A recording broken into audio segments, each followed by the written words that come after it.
for a discussion of the biggest supply chain risks today. I'm joined by Derek Lemke. He is Senior Vice President of Product Level Intelligence with Exiger. Hi, Derek. Hey, good morning.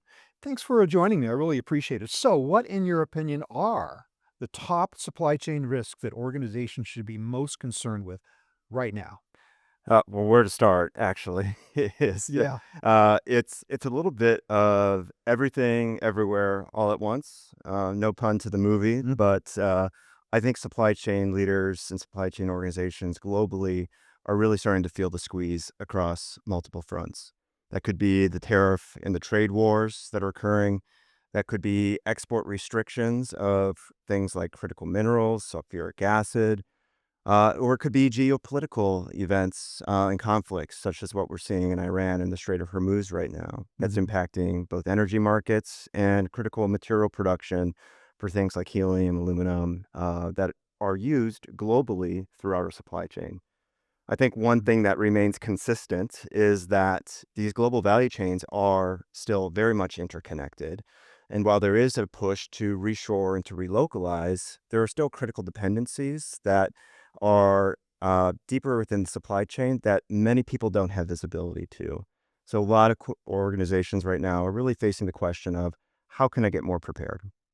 You mentioned critical minerals. Let's drill down to that one especially because China's restrictions on critical minerals, it's really escalated in the last year and caused even more headaches. So, how have you seen organizations respond? Great question. We're kind of in the eye of the storm right now.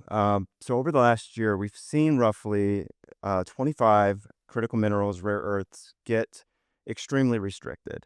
Now, through some of the trade talks and discussions, there's been a lifting of some of those restrictions as of late, but we really don't know until I think November 10th when we're going to find out if these restrictions are going to be reapplied or we're going to face some new level of export restriction or licensing on top of that. What's the magic of November 10th? November 10th is when the current it is the current moratorium I see. on export restrictions for primarily rare earths Mhm. that was going to the United States. Those were put on a hold while trade negotiations were ongoing with China. Okay, but the problem not gone away. Problem hasn't gone away, and that's Continue. really where I think we're in the eye of the storm. I think a lot of companies took different paths as they started to address this problem. Some folks have looked into the government to help us understand what our opportunities are to create domestic processing and mining Mhm. domestically. But the truth is, a lot of those sources of supply are not going to be online for a number of years. Yeah, great. It's like, what are we gonna do in the meantime? Right. Right, so So billions of dollars of investment have gone in. So there is a path, be it is a long-term path right now, where we're going to have these supply chains more localized and less reliant on one country to supply them. yeah. But I'm really seeing, I think, both in commercial and in defense industrial use cases that companies still do not really understand where they have their vulnerabilities to these materials. They're inherent in basically everything. So they're trying to understand, what do I need to support my production? What do I need to support investment in these new production facilities as they come online? And what do I need to, again, get in a place where my supply chain is ready in case November 10th comes along? Yeah. And let's just say the sword falls to a tougher export regime than what we see today. And yeah, I still can't believe, I mean, I never stop getting shocked at this idea that companies do not indeed have full visibility of a multi-tier supply chain all the way back to raw materials. You would think that the developments of the last few years would have awakened them to the need Right. for it, and yet slow in responding, I guess, huh? Yeah, I would say both slow to responding, but it's also adopting the right technology Yeah. and taking the I right guess it's approach. not so easy. Yeah, Right. it it's really important that organizations look at supply chain mapping not as just like a one-off activity, but Right. something that is continuously evolving as their supply chain evolves. One source of supply could be at the nth tier today, but switchability to another supply could be available. It's really those key choke points at the end of the day, like critical minerals, that is most necessary for supply chain leaders and organizations to start to understand.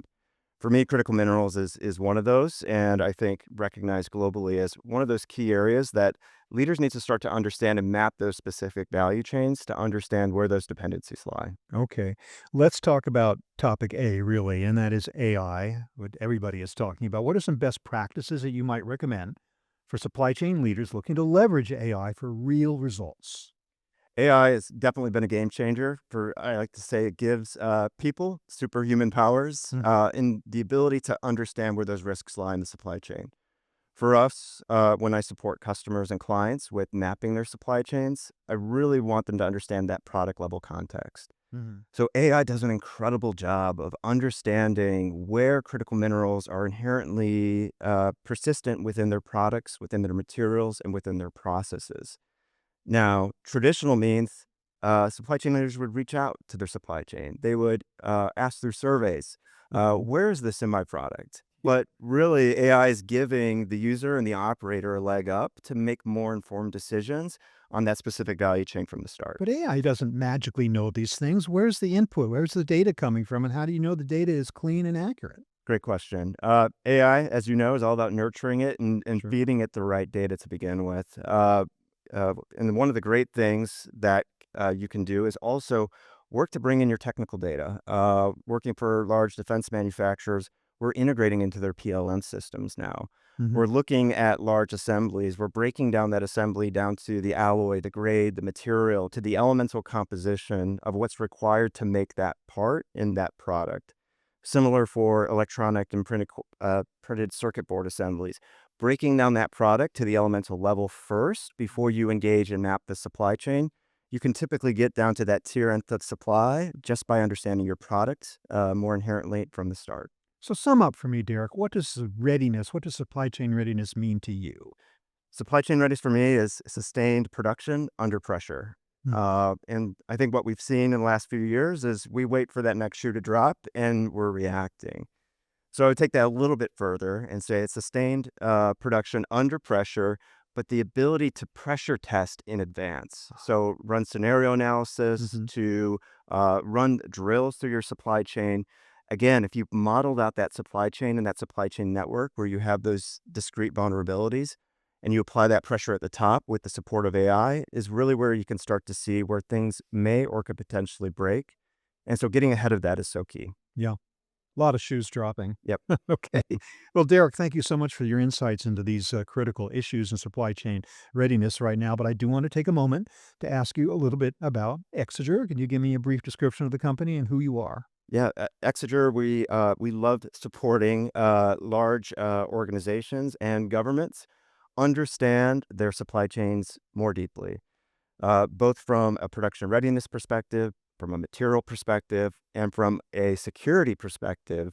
Are these supply chains ready to go into the next decade to support either both the mission or support the consumer? Supply chains have come out and is now a board level topic in many situations. And so this really enables and our tool enables our users to be able to articulate the issues that are deep into their supply chain and show them not only where their supply chain has issues, but where it can be a competitive advantage. Right. Derek, thanks again for helping us to understand what are the biggest risks that supply chains face today. Thanks for being with me. Thank you. I've been speaking with Derek Lemke of Exiger. Thank you very much for watching.